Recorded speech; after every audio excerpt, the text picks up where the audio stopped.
Alô pessoal, aqui é o André Biernati, repórter da revista Saúde, e nós estamos começando mais um Detetives da Saúde, nosso podcast semanal.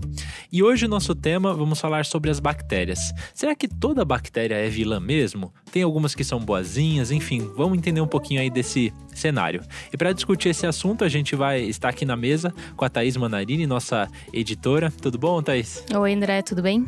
E o nosso convidado mais do que especial, o Luiz Gustavo de Almeida, que é biólogo e pesquisador do Laboratório de Genética Bacteriana do Instituto de Ciências Biomédicas da Universidade de São Paulo e é coordenador dos projetos Cientistas Explicam e do Pint of Science, e também o nosso colunista do nosso site. Tudo bom, Luiz? Tudo bem, André. É um prazer estar aqui e a felicidade pode vir do nosso intestino.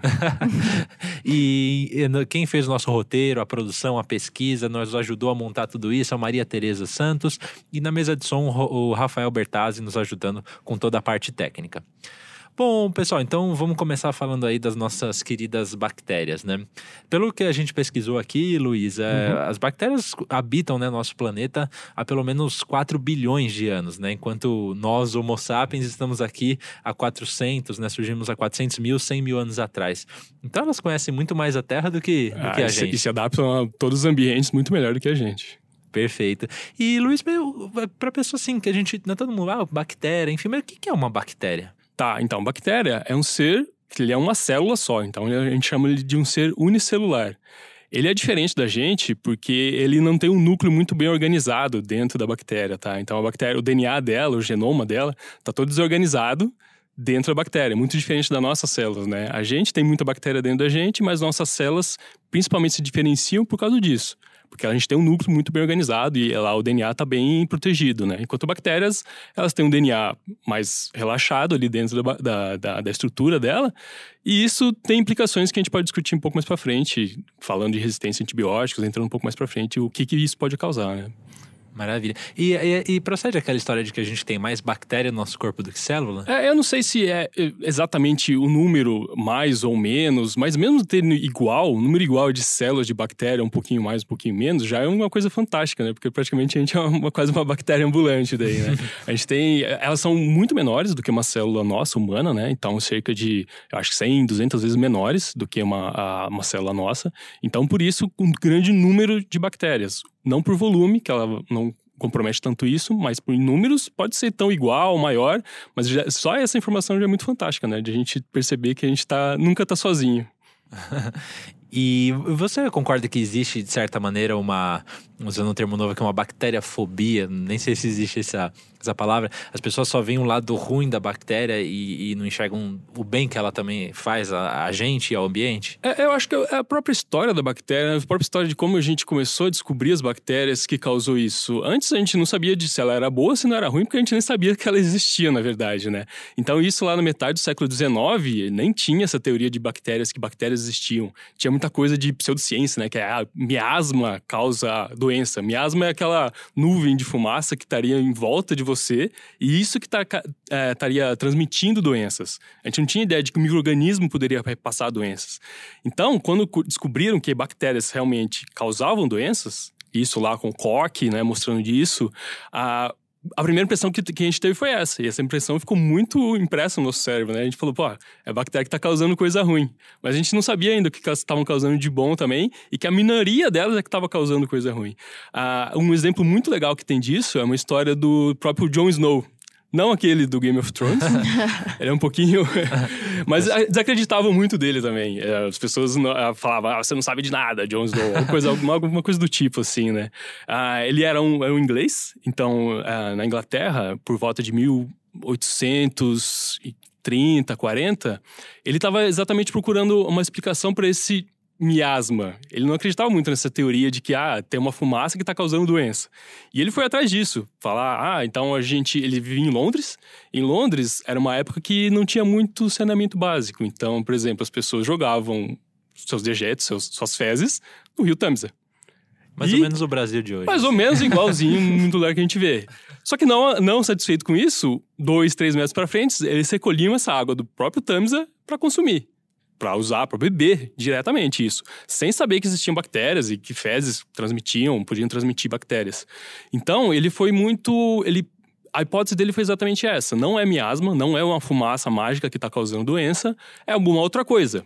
Ele não falava em bactérias ainda, mas ele falava, olha, talvez seja a nossa água que está transmitindo esse tipo de doença. E ele foi atrás disso e realmente ele não chegou a mostrar bactérias, mas ele mostrou que uma fonte de água que não provinha de uma fonte que estava contaminada causava muito menos doenças nas pessoas e muito menos que era cólera na época, que não sabia se era cólera, mas aí depois de muitos estudos a gente via que fontes que não estavam contaminadas com fezes não transmitiam aquela doença que eles estavam sendo acometidos naquela época. Então, daí começou essa ideia de que tinha alguma coisa na água que poderia estar transmitindo a doença. Eles falavam de algumas proteínas, enzimas, alguma outra coisa que estava lá dentro, que conseguia se replicar e conseguia passar a doença. Então, daí que começou a vir essa história de que bactérias causam coisa ruim. Porque daí quando confirmaram, beleza, são bactérias que realmente estão causando. Era o Vibrio cholerae que estava causando isso. Aí começou toda essa história de a gente ficar com medo, né? Porque daí a gente viu que muitas outras doenças eram transmitidas por bactérias. Sem saber que era a minoria delas, era absolutamente a minoria, e que muitas outras ainda a gente nem sabia o que fazia. Se causava bem, se fazia bem ou não pra gente, né, do ponto de vista nosso. A bactéria tá lá só pra se dividir, o objetivo de vida de uma bactéria é virar duas, e beleza, ir pra frente. Agora, pra elas fazer bem, fazer mal, é no ponto de vista nosso, né? Ela só tá lá pra se replicar, na verdade. E Luiz, e aí a partir, né, dessa descoberta de toda, né, que esses bichinhos ali microscópicos estavam causando algumas doenças, foram surgindo várias técnicas, né, como por exemplo a pasteurização, né, para, enfim, eliminar. E a gente partiu para um cenário totalmente oposto, de tentar eliminar e deixar o ambiente completamente limpo, entre aspas, desses micro-organismos. Se a gente pensar na nossa vida cotidiana, grande parte do esforço que a gente tem é para evitar o crescimento desse micro-organismo. A gente tem geladeira, a gente tem fogão, a gente tem micro-ondas, que é exatamente para tentar eliminar. Então a gente congela um alimento para quê? Para as bactérias não se proliferarem nele e não crescerem e não estragar o alimento. A gente coloca conservantes para exatamente inibir o crescimento dessas bactérias. O Pasteur, que foi realmente que descobriu que fervendo o leite, aquecendo ele a uma temperatura alta, você eliminava esses micro-organismos e que evitava que o leite pasteurizasse ou que o leite coalhasse, né? Então, a partir disso que a gente desenvolveu muitas das técnicas para começar a evitar esses micro-organismos. Não que eles só fazem mal mesmo, assim, mas que a gente tem que tentar evitar com essas técnicas, porque realmente descoberto que bactérias podem causar doenças, a gente tem que tentar eliminar o máximo possível dessas bactérias ruins pra gente. Não tem nenhum mito aí, né? Mas, Luiz, tentar eliminar por completo, né? O que a gente vê hoje, a chamada teoria da higiene, né?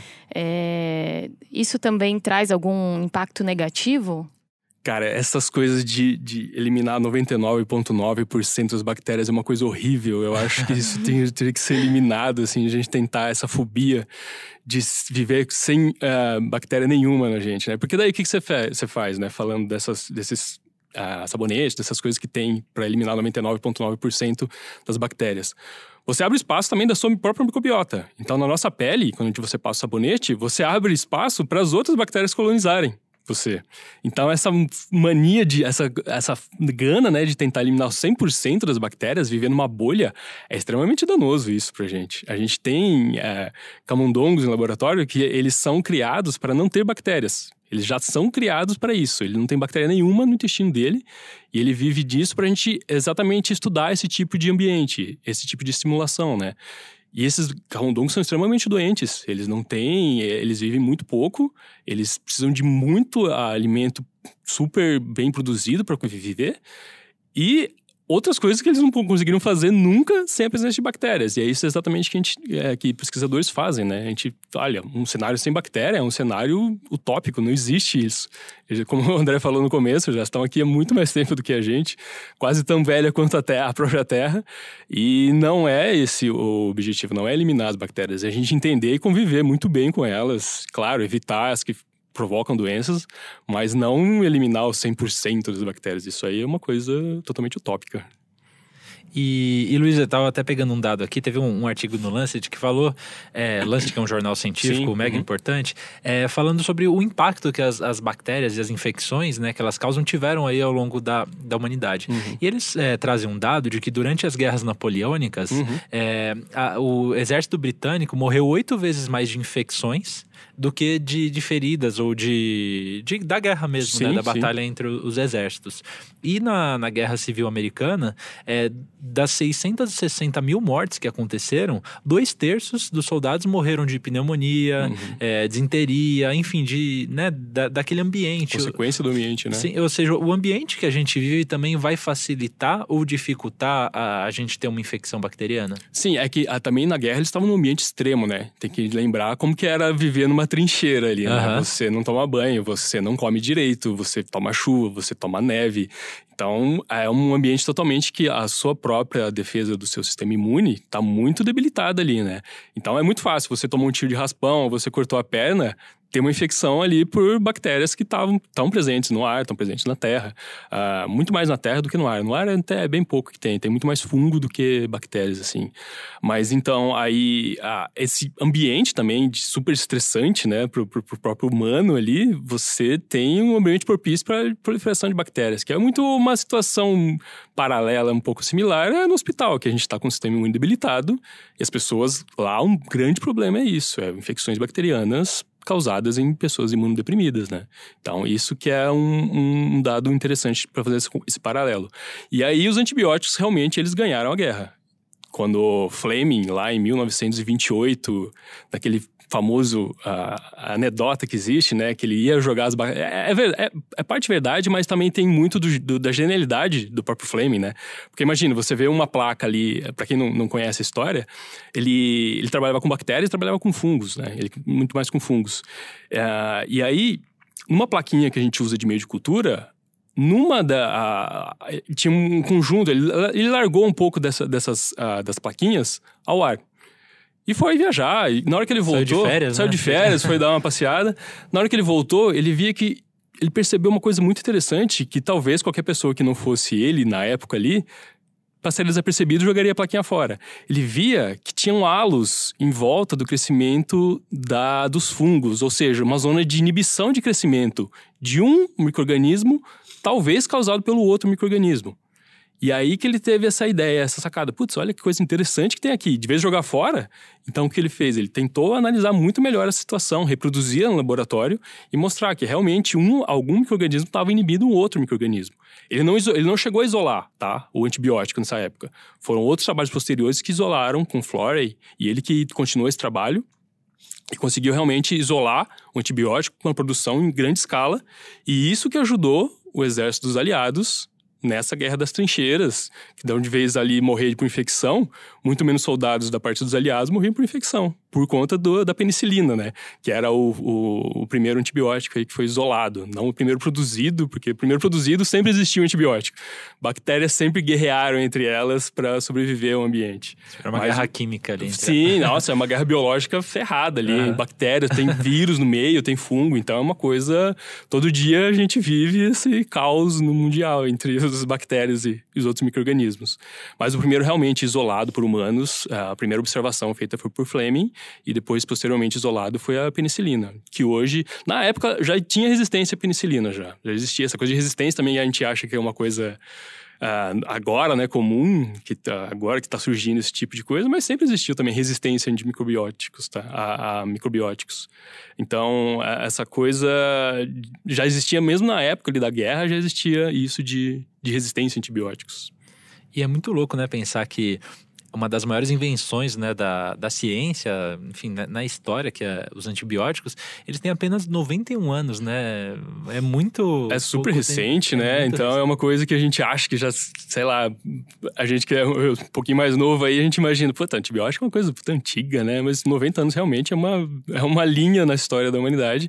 E o impacto que eles causaram é gigantesco. Então a gente não morre mais de doenças simples, de contaminações por bactérias tão corriqueiras, assim, né? A gente acaba tomando antibiótico e sobrevive muito bem, sem nem pensar no que está acontecendo, como é que foi isolado, nessa história toda, passou no piscar de olhos mesmo. Mas, Luiz, recentemente a OMS, né, a Organização Mundial da Saúde, chamou a atenção aí para algo que ela cita como era pós-antibiótico, né? Que seria essa possibilidade da gente voltar, sim, a morrer por causa de uma infecção na garganta ou um corte na pele, por causa desse uso inadequado de antibiótico, essa resistência bacteriana. Você acha que a gente tem realmente uma chance de voltar a esse cenário caótico aí? Não é que a gente já está realmente nesse cenário caótico mesmo. A OMS, em 2017, ela lançou uma lista das bactérias mais procuradas em relação a isso, elas são muito resistentes a antibióticos. A gente não tem mais antibiótico que funciona para esse tipo de bactéria. E aí ela dividiu essa lista em 3, nas críticas, que entram a KPC, entra a Pseudomonas, que são bactérias super resistentes, e aí médias e também uma outra terceira categoria ainda, que também não é tão urgente, mas que a gente tem que ficar de olho, tá? Então, dentro dessas bactérias, já tem bactérias que são resistentes a 4, 5, 6 antibióticos, uma mesma cepa de bactéria, um mesmo isolado de bactérias é resistente a todo esse tipo de antibiótico, né? Essa resistência, ela acontece naturalmente. É muito por conta, assim, também do uso indiscriminado de antibiótico, do uso errado de antibiótico, mas ela ia acontecer. É uma coisa que não tem como escapar disso. A gente acaba selecionando bactérias que são naturalmente resistentes a antibióticos. E aí, essa coisa da evolução, eu queria entrar um pouquinho mais de detalhes só, para explicar como é que funcionaria um pouco essa seleção de bactérias, tá? Não é porque a gente usou o antibiótico que a bactéria se tornou resistente, tá? Ao antibiótico. Uma coisa que a gente pode imaginar, assim, para ficar um exemplo mais real, imagina que a gente precisa transcrever um texto de 5 milhões de letras, tá? 5 milhões de toques ali, e a gente tem que transcrever isso daí. Bactérias fazem isso. E aí imagina que você tem meia hora para fazer isso, tá? Você tem que transcrever esse texto, 5 milhões de toques, em meia hora. Qual a primeira coisa depois que você digitou esse texto que você vai fazer? Chorar, provavelmente. E você vai ter muitos erros, talvez, nesse processo, né? A gente escrevendo no celular, escrevendo no computador, a gente erra, naturalmente, tá? Bactérias também são a gente tem que pensar como bactérias. Bactérias são tão inteligentes que ela tem até um processo de revisar o texto. Então, na hora que elas estão replicando ali o material genético dela, que são as letrinhas, o A, T, o C e o G, elas estão fazendo isso. Elas estão replicando um texto de mais ou menos 5 milhões de letras, e elas têm um sistema de reparo, mas mesmo assim, de vez em quando, passa uma vírgulazinha desapercebida, passa uma letra desapercebida, e talvez essa informação que passou errada, ela pode dar totalmente um outro significado para aquela informação que estava contida no DNA da bactéria, tá? Então, uma bactéria que não era resistente, por acaso, ela teve uma informação nova ali por erro de digitação, vamos dizer assim. Desculpa os biólogos aí que estão escutando, mas é só para ficar um pouco mais claro. Espero que esteja ficando um pouquinho mais claro. Então, elas erram, naturalmente, esse texto e passam para frente. O objetivo que eu falei da bactéria é virar 2. E ela tem mais ou menos meia hora, 1 hora para fazer tudo isso, inclusive captar os nutrientes dela para crescer. Então, ela tem que fazer toda a transcrição desse texto gigantesco, fazer o máximo de correções possíveis e mandar para frente o texto, tá? Então acaba surgindo ali erros pequenos, muitas vezes ignorados, que não vai mudar nada. Se você trocou uma palavra por outra, não tem tanto problema às vezes, mas pode ser que dê uma informação nova para essa bactéria. E quando ela é colocada em uma situação que ela precisa usar essa informação está lá, naquela bactéria. Então é exatamente isso que acontece. Uma bactéria se replicou, por um acaso, ela teve uma resistência, ela gerou um gene que dá a resistência dela a antibióticos, e na hora que ela foi posta à prova, ela tem esse gene. E ela sobreviveu, enquanto as outras, não. Então é isso que a gente acaba selecionando bactérias. E isso acontece não só a gente usando antibióticos. Outras bactérias estão tentando matar elas também, tá? Então acontece isso naturalmente. Claro que a gente acelerou um pouco esse processo, né? Tanto é que eu acho que 2050 é o ano do apocalipse, porque tá todo mundo falando que 2050 bactéria vai matar mais do que câncer, mata hoje. Vai ter uma superpopulação, vai ter falta de recurso, então até 2050 a gente tem que achar alguma solução possível para algum desses problemas, inclusive essa lista da OMS. Que aí inclui, que eu falei, a Pseudomonas, que é uma bactéria que eu trabalhei muito no meu laboratório. Graças a coisa boa que a bactéria faz, ela dá doutorado para as pessoas. O meu doutorado foi graças a uma bactéria. E muitas outras pessoas foi também. Mas essa Pseudomonas, ela, além de tudo, ela também está nessa lista da OMS como top 2 ali. Ela é super resistente. No laboratório a gente vê exatamente isso. Eu tenho 1 ou 2 antibióticos. A gente usa antibióticos para selecionar bactérias no laboratório. Às vezes a gente quer fazer um tipo de manipulação que exige isso. E no meu laboratório, a gente tem 2 antibióticos que funcionam numa concentração cavalar do negócio. É uma coisa que a gente, absurdo, assim, que a gente só usa em placa. A gente nunca usaria em um humano essa concentração para selecionar bactérias, tá? Tem a Acinetobacter também, que teve um caso recente, que foi até um caso de sucesso de uma terapia alternativa a antibióticos, tá? Que a gente usa fagos, que são vírus que infectam bactérias, para curar pessoas que têm bactérias resistentes a antibióticos. Parece uma coisa mais louca ainda, né? Porque você fala, puta, ó, eu vou tratar você... Com vírus. Só que eu vou colocar um vírus em você, beleza? Só que daí, claro, isso tudo é feito explicando muito bem. E isso foi feito num caso extremo. A pessoa já estava em coma, tá? Ela não tinha mais nenhuma alternativa, os antibióticos não estavam mais funcionando. E aí, lá nos Estados Unidos, eles pediram autorização do FDA. O casal foi atrás desse pessoal que estava pesquisando os bacteriófagos e falou, olha... A gente não tem mais esperança nenhuma e a gente não quer recorrer a nenhum outro tipo de pseudagem de ciência, tomar chá, não quer fazer nada. A gente queria alguma coisa que tenha um pouco de evidência. E eles usaram essa terapia com fago, que são vírus que infectam bactérias, chamados bacteriófagos. Então é uma fagoterapia. E eles conseguiram sucesso. O cara saiu do coma em 3 dias. Então, de coma para ficar vivo e conseguir respirar, andar, foram 3 meses de tratamento. E isso selecionando muito bem os vírus que infectam apenas as bactérias. Esses vírus não fazem nada na gente. Eles não conseguem nem entrar nas nossas células. A gente acaba ingerindo eles, respirando, mas eles não têm o aparato necessário para entrar nas nossas células. Eles são muito específicos para bactérias. E aí, esses vírus são N vírus também. Então, eles são muito específicos para aquele tipo de Acinetobacter, que foi essa bactéria que infectou esse caso. E virou um TED Talks, os caras fizeram um livro, ficou bem famoso esse caso, porque foi a primeira uso de fagoterapia, muito bem reportado. Mas aí os pesquisadores, como bons cientistas, você imaginaria, pô, beleza, agora os caras vão ficar ricos, né? Vamos vender esse negócio a rodo, vamos salvar o mundo.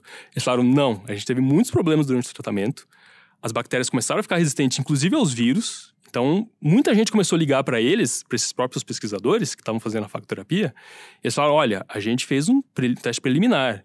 A FDA, que é tipo a Anvisa, que tem lá nos Estados Unidos, autorizou porque era um caso extremo. Então, eles estão pesquisando muito em cima disso ainda, para realmente tentar resolver. É uma das abordagens para tentar resolver esse problema que a OMS está falando aí de 2050, o apocalipse das bactérias. Tô com medo de 2050 agora. Eu também, eu não sei, eu acho que todo mundo escolhe essa data porque ou não está muito longe, está próximo, e realmente a gente tem que tomar algum tipo de precaução. Esses dados da OMS são projeções, né? Eles fazem alguns tipos de projeções, vendo quanto que está morrendo de pessoas por ano, e eles chegaram nisso daí, que mais ou menos 10 milhões de pessoas irão morrer por ano em 2050. Isso é mais do que o câncer mata hoje, que são 8 milhões de pessoas hoje. Tá? Então, é essa projeção meio que a gente tem que ficar realmente em alerta para ver. E, Luiz, é claro que a ciência, como você mesmo falou, não está parada e está pesquisando aí novas maneiras de combater essas superbactérias. Mas e nós, como pessoas físicas, enfim, existe algo que o nosso leitor, nosso ouvinte aqui do podcast possa fazer no dia a dia dele para evitar a proliferação desses micro-organismos? Olha, lavar a mão é uma coisa muito interessante. Não sei se vocês lembram na época que teve aquele surto de H1N1, né? Que daí todo mundo começou a passar álcool gel na mão, todo mundo ficou muito alerta por causa disso. Essa coisa de passar álcool na mão diminuiu muito outros tipos de infecções, principalmente em ambientes hospitalares. Porque daí não só os pacientes passavam álcool na mão, como também os agentes de saúde também costumavam passar álcool na mão.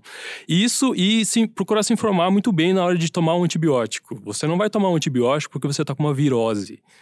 O antibiótico não faz nada no vírus, tá? Então, se um médico te receitar para tomar um antibiótico porque você está com virose, você pergunta, mas para que eu estou tomando esse antibiótico? Se ele fala que é para matar o vírus, começa a duvidar um pouco mais dele. Mas se ele falar, olha, a gente viu que tem um outro tipo de infecção, pode ser que você seja cometido por uma bactéria, porque seu sistema está imunodeprimido por causa desse vírus, aí tudo bem. Mas se ele falar que é para matar o vírus, aí você já duvida muito disso. E claro, eu acho que está tendo uma resolução nova agora para a gente mudar o curso dos antibióticos, né? Eu acho que antes a recomendação era uns 7 dias, tratamento consecutivo. Agora eu acho que está diminuindo, tá? Mas isso é realmente ainda achismo e foi uma coisa que eu escutei faz pouco tempo de uma epidemiologista para diminuir esse curso. Claro que vocês não vão me escutar, vão escutar o seu médico, na hora desse tratamento. Mas pergunta sobre isso. Eu tenho que realmente tomar? Qual que é a orientação agora nova para tomar os antibióticos? São 7 dias ainda? São menos dias? Porque a gente não precisa eliminar os 99,9% das bactérias que estão fazendo mal. A gente precisa eliminar até os pontos que o nosso próprio sistema imune consegue dar conta disso. Tá? E aí evitar que aquela bactéria lá que digitou o DNA dela errado seja selecionada. Porque você usando o antibiótico constantemente, você não está matando só a bactéria ruim. Você está matando as bactérias boas também que existem na gente. E aí você deixa o caminho aberto para essa bactéria ruim, que tem a resistência, se proliferar em você. Então, por isso que estão revendo essa coisa do curso de antibiótico, né? De quanto tempo tomar, qual que é a dose. Então, isso tudo está sendo muito bem estudado, mas eu acho que essa informação tem que chegar, de tomar antibiótico, tem que chegar nos agentes de saúde, né? Nos médicos e nas pessoas que receitam. A gente, realmente, lavar a mão é uma boa iniciativa que você pode fazer. E, claro, na sua cozinha é onde que a gente mais tem bactérias. Então, trocar a buchinha, aquela buchinha lá já que está escorrendo, já tá preta, você pode jogar fora e substituir por uma outra. E, Luiz, em relação ainda ao uso de antibióticos, se a gente imaginar um cenário em que a dose vai ser um pouco menor, a gente sabe que muitas vezes sobra remédio, né? E aí, às vezes, alguém da família fica com alguma questão ali de saúde também. E uma prática comum é pegar esse remédio que sobrou e dar para essa outra pessoa. Isso também traz um risco, né? Traz esse tipo de automedicação, porque você dá o diagnóstico, já dá a receita, já dá tudo imaginando a sua experiência que você teve, né? Então pode ser que nem aquela bactéria que a outra pessoa tem, já não é mais a mesma que você imaginou que tinha. Ela já pode ser resistente, você acaba selecionando. Pode ser que melhore, muitas vezes, na maioria dos casos, vai melhorar, a pessoa vai melhorar, mas não é o correto a fazer, tá? Você fazer automedicação é extremamente perigoso e é o que tá levando pra gente pra esse cenário aí de 2050 também. Tá ajudando a fazer, não é só isso, mas tá ajudando a gente a fazer. As terapias agora que estão surgindo também diferente, é você usar uma combinação de antibióticos. De vez você usar numa dose muito grande, que vocês tinham falado aqui, você usa 2 antibióticos, que tem ações sinérgicas, né, então em conjunto, numa dose menor. Isso também está sendo levado em conta. E outros tipos de modificações estão sendo feitas também nos mesmos antibióticos que a gente já tem, mas pequenas modificações na molécula mesmo do antibiótico, você já consegue incrementar o efeito dela com uma dose menor. Então, realmente, essa coisa de você acabar reutilizando antibiótico velho, as farmácias são obrigadas, né, pelo que me lembre, a retomar esses antibióticos quando você não está utilizando mais ou quando ele venceu. Tá? Então você tem lugar para descartar isso daí e não é bom ficar reutilizando. Fala, toma esse antibiótico aqui. Antibiótico, ele não... O pior não é ele só matar as bactérias ruins. O pior, ele é uma bomba atômica que você joga dentro da sua barriga que vai matar, independente que bactéria que é. Perfeito. E ainda tem a questão, né, além daquele antibiótico que sobra, do tratamento que parou na metade, enfim, tem a coisa que, por mais que a Anvisa tenha uma resolução, né, de a farmácia ter que reter a receita, pegar os dados ali do paciente, ainda tem muito caso ali daquele farmacêutico que é amigo do bairro, enfim, o cara vende sem receita. Então, a pessoa também tomar cuidado com isso, né, não comprar sem orientação do sem médico. Receita, sem orientação, eu acho que é o pior dos cenários possíveis aí. Eu sei que é difícil a situação de muitas pessoas, que a gente não tem acesso, mas eu acho que a gente tem que brigar por conta desse acesso, de vez em tentar tampar o sol com a peneira aí, né?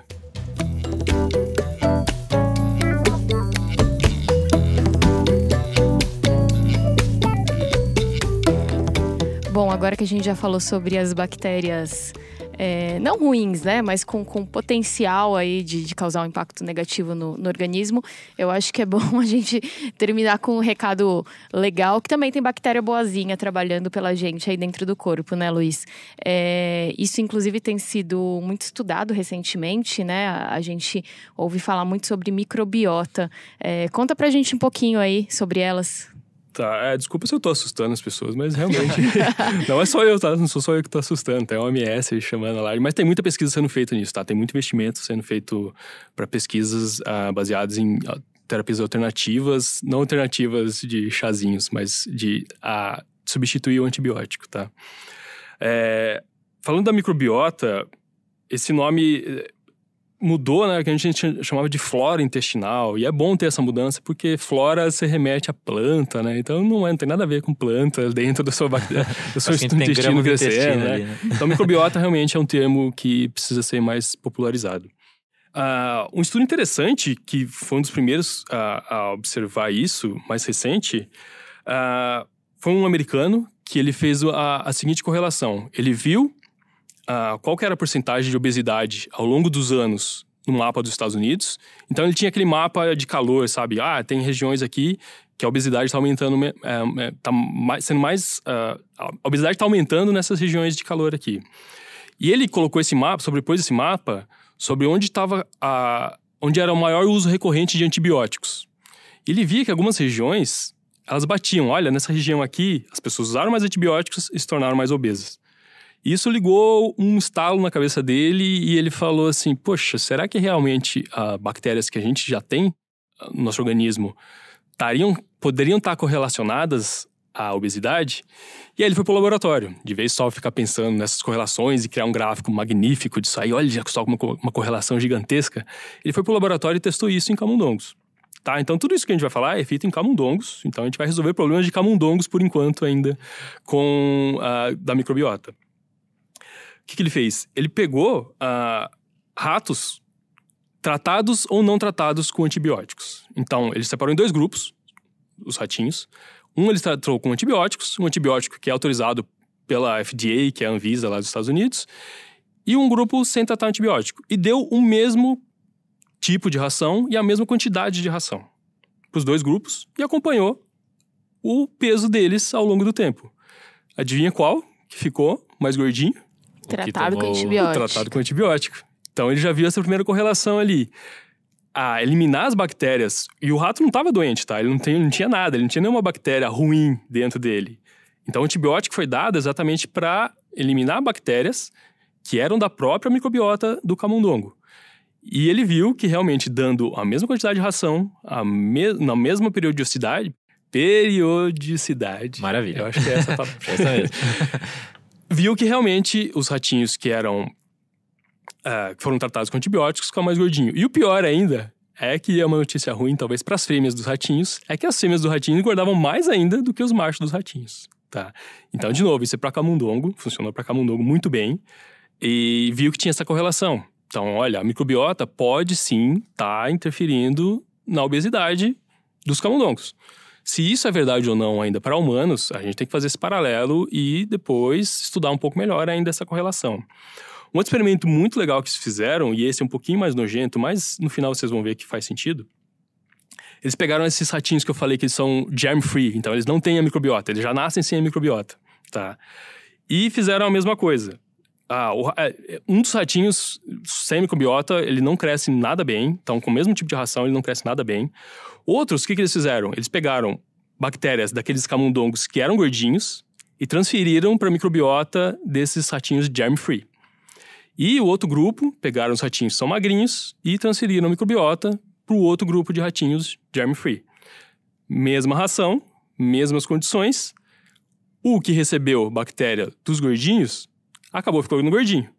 O que recebeu as bactérias do ratinho magrinho ficou magrinho, tá? Então, eles viram que nesse cenário aí de sem bactéria nenhuma, quando você coloniza com bactérias de um indivíduo que não era obeso, era dito saudável, essa bactéria ajuda, inclusive, a manter os outros indivíduos saudáveis. Tá? Então, eles transmitiram essa informação da microbiota de um ratinho para o outro ratinho e perceberam que existe essa correlação. E depois eles fizeram uma coisa aí que entra um pouquinho a parte nojenta. Os ratinhos gordinhos ainda estavam com muita fome. Então, o que eles fizeram? Pegaram os ratinhos gordinhos e colocaram na mesma jaula dos ratinhos magrinhos. Ratinhos, eles têm um costume um pouquinho cropofágico. Então, o que ele significa é que eles comem cocô, tá? E ele fez os ratinhos, eles acompanharam os ratinhos exatamente disso. Então, eles deixavam que os ratinhos gordinhos comiam as fezes dos ratinhos magrinhos. Adivinha o que aconteceu? Depois de um tempinho, restaurou a microbiota normal, dita saudável dos ratinhos, e ele começou a diminuir o sobrepeso dele. Tá? Então, não significa que a gente tem que fazer baixar os nossos níveis aí de higiene e conviver com uma pessoa magrinha, não vai dar certo, tá? Então só, de novo, em camundongos. E o pessoal não vai comer cocô por aí.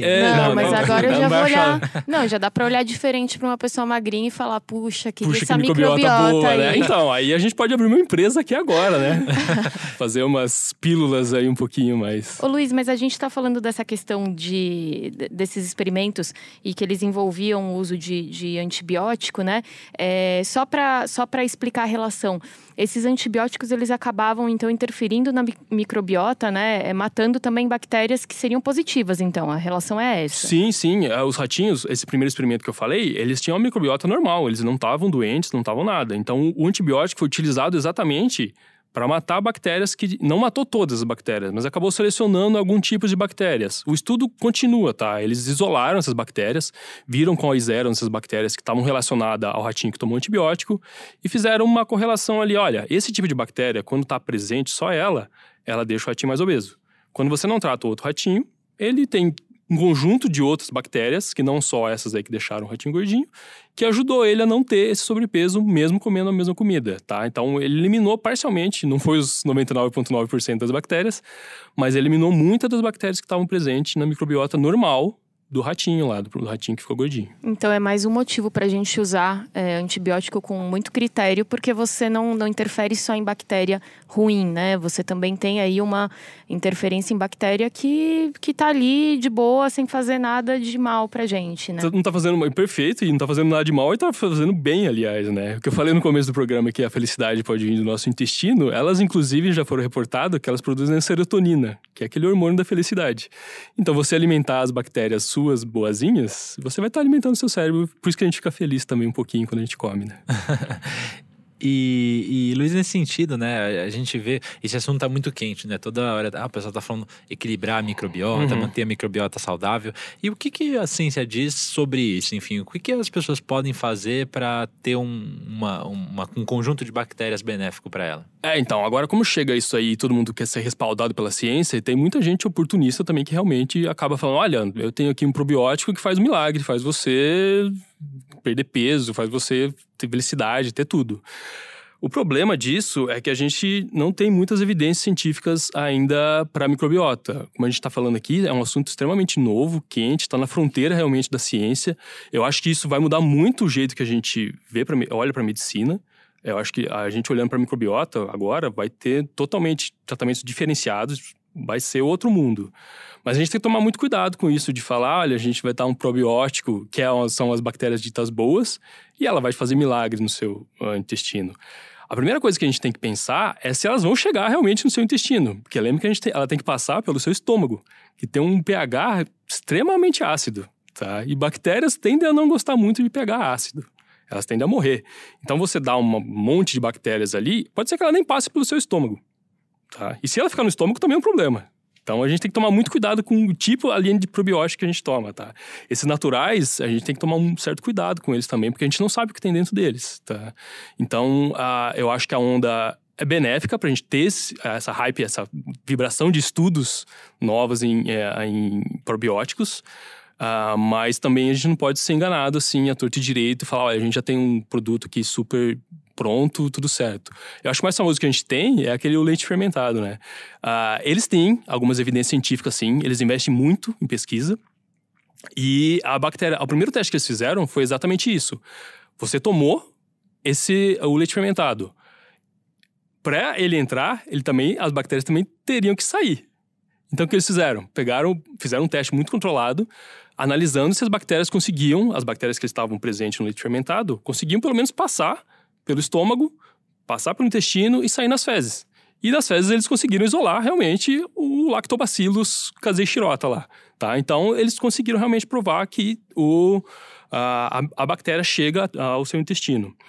Outras coisas que eles comprovaram também que melhora no fluxo, você melhora a mobilidade dentro ali do seu intestino, isso também realmente eles comprovaram. Alguns testes não passaram, então tem que ter muito realmente estudo em cima disso, por ser uma área nova, e realmente a gente acreditar que vai melhorar agora nesse ponto, eu acho que é muito difícil a gente bater o martelo como qualquer coisa na ciência, a gente nunca bate o martelo, a gente sempre deixa a meta em aberto aí, né? Então é importante a gente tomar um pouco de cuidado com essas fake news, com essas monte de coisas que inundam a gente todo dia, né? E o que eu sempre escuto também em relação a essas bactérias, os probióticos, né? É que cada uma também tem uma função. Não adianta você tomar uma que, de repente, está comprovado ali que melhora o sistema imune, esperando que ela vá te emagrecer também, né? Tem isso? Elas têm uma tarefinha aí, básica? Tem, então. É o que a gente está falando também. Não é uma bactéria só que vai fazer o milagre ali. Ela pode ter um conjunto de bactérias presente ali na sua microbiota que estão fazendo algum tipo de ação ali dentro. E ela pode não fazer isso sozinha. No laboratório a gente vê muito disso. Um comportamento que a gente vê da bactéria sozinha é diferente quando ela está numa comunidade de bactérias. Então, a gente não sabe quase nada dessa interação que tem, porque a gente não consegue nem isolar todas as bactérias que a gente tem no nosso intestino. Então, claro, cada uma vai fazer um tipo de ação, vai produzir um tipo de metabólito, algum tipo de molécula que vai ser secretada. Como eu falei, uma pode produzir serotonina, outra pode produzir um outro hormônio que ajuda você a digerir, alguma coisa assim, tá? Então, tem que ver também essas condições que as bactérias estão dentro lá. Não só o tipo de bactérias, o conjunto de bactérias que estão lá também é muito importante para isso. E um outro, o probiótico realmente são as bactérias. Talvez o mais importante é a gente dar comida para as nossas bactérias, que a gente já tem no nosso intestino, que são os pré-bióticos. São alimentos que vão ajudar, inclusive, a sua microbiota. Então, fibras, legumes, verduras, óleo, por exemplo, óleo de azeite, né? Então isso faz muito bem, foi comprovado já que realmente faz muito bem esse tipo de dieta para suas bactérias. Então aquela dieta do Mediterrâneo, que é coma de tudo, ou a dieta da sua avó. Coma de tudo um pouco e seja muito feliz e deixa suas bactérias também felizes. Então tem que fazer uma dieta boa e não só por você, mas pensando nos seus bichinhos, pensando né? nas bactérias. E aquilo lá de você limitar alguma coisa, dieta do carboidrato, dieta de tirar a carne, de tirar a proteína, isso é extremamente maléfico para essas bactérias. Porque você não sabe ali, você está tirando um nutriente que pode servir inclusive para suas bactérias ficarem bem. Então a gente tem que tomar muito cuidado com essas dietas milagrosas também, que daí entra pré-biótico, probiótico, entra um conjunto de coisa que está respaldado pela ciência, mas que é passado de uma forma muito errada para o público. E aí a gente acaba oferecendo solução milagrosa, que é o que está todo mundo esperando. Mas não existe milagre em ciência, tá? Então a gente tem que tomar muito cuidado e é isso aí. É comer de tudo um pouco, eu acho que é uma coisa que a gente pode fazer muito bem para as nossas bactérias. E, Luiz, a gente falou muito, né, da questão das bactérias no nosso interior, ali no intestino. E a ciência vem usando também as bactérias, ou, enfim, qual é o papel delas, além, né, do nosso corpo? Uso, por exemplo, na área de fertilizantes, cosméticos, mesmo na indústria farmacêutica, enfim. Como que essas bactérias podem ajudar a gente e o planeta? É super importante essa pergunta, né? Porque as bactérias, elas desenvolveram a biologia molecular ao longo dos anos. Foram elas que a gente descobriu que o DNA realmente é a informação da vida. Foram com elas que a gente descobriu como produzir insulina em laboratório. Então a gente produz hoje insulina, antes a gente extraía de porcos. Hoje a gente produz dentro de uma bactéria, com um gene isolado de humanos, essa insulina produzida dentro de uma bactéria. Então coisa de laboratório, a gente não vive sem uma bactéria muito específica, que é da própria nossa microbiota, que é chamada Escherichia coli. Ela é o padrão ouro do nosso laboratório, que a gente usa para tudo. Realmente tem muita ferramenta para a gente trabalhar com biologia molecular. E, inclusive, recentemente, tem aquela técnica de CRISPR, né, que é de edição de genoma. Isso é de bactéria. Isso é um tipo de um sistema imune da bactéria, que a bactéria consegue reconhecer uma região ali de um DNA, cortar esse DNA e mutar. Ou, para ela não quer nem mutar esse DNA. Ela só quer... É uma defesa que ela tem contra bacteriófagos. Aquele bacteriófago que a gente falou um pouco antes. Então, ela tem um sistema de defesas que reconhece DNA de bacteriófagos. E aí, a gente aproveitou desse conhecimento e transformou essa tecnologia que estava dentro da bactéria para fazer mutações em DNA humano. Que é o agora que está em voga, que está em alto. Tem uma certa questão ética. Mas que realmente, usada da maneira correta... O CRISPR pode ser uma das descobertas do milênio. Realmente é uma coisa que é incrível, o poder que a gente tem e que veio de uma bactéria. Tá? O que a gente que é feito também com bactérias, tem N coisas, mas uma que eu lembro aqui agora, eu já até escrevi um post sobre isso, são bactérias que elas conseguem reconstruir concretos rachados. Então você produz concreto, lembra, sabe aquelas rachaduras que aparecem na parede de vez em quando? Teve um cara lá no Reino Unido que ele desenvolveu um spray que tem bactérias, que você joga esse spray na rachadura, lá dentro desse spray tem um conjunto de coisas além das bactérias, e ela começa a secretar carbonato de cálcio, se eu não me engano, que é um dos componentes do cal, é um dos componentes do concreto. E ela acaba realmente reconstruindo ali essa parte da rachadura. Eu fui dar uma palestra disso numa escola, e aí a criança é sempre ótima, né? Ela faz perguntas incríveis. Fala, então a gente vai poder construir um prédio com bactérias? Aí eu falei, não sei. Quem sabe, por enquanto, né? Não. Aí que eu mostrei uma foto, estava bem de pertinho, né? Ela imaginou que ia estar construindo, mas realmente, bactérias podem fazer tudo. É só uma questão de a gente adaptar essa tecnologia pro que a gente quer. Elas vão conseguir se adaptar a qualquer meio. Depois desse papo eu não duvido, não.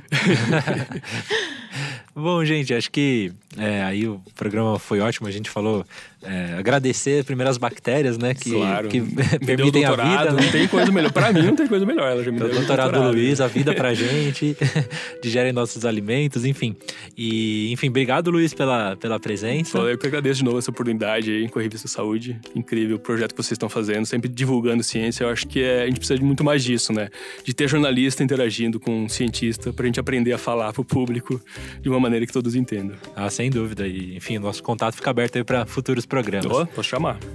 Obrigado, Thaís. Obrigada. Vou, agora terminando aqui, vou lá comer uma maçã para alimentar minhas bactérias. Importante, fibras são importantes. Gostei muito, foi ótimo. Minhas bactérias estão com fome aqui. Tá, a minha também. E, gente, a gente agradece a audiência de vocês. Mandem os seus comentários, críticas, sugestões, perguntas lá para as nossas redes sociais, pro Facebook, pro Instagram, pro Twitter e também no nosso e-mail, saude.abril@atleitor.com.br. Um abraço, pessoal, e até o próximo Detetives da Saúde.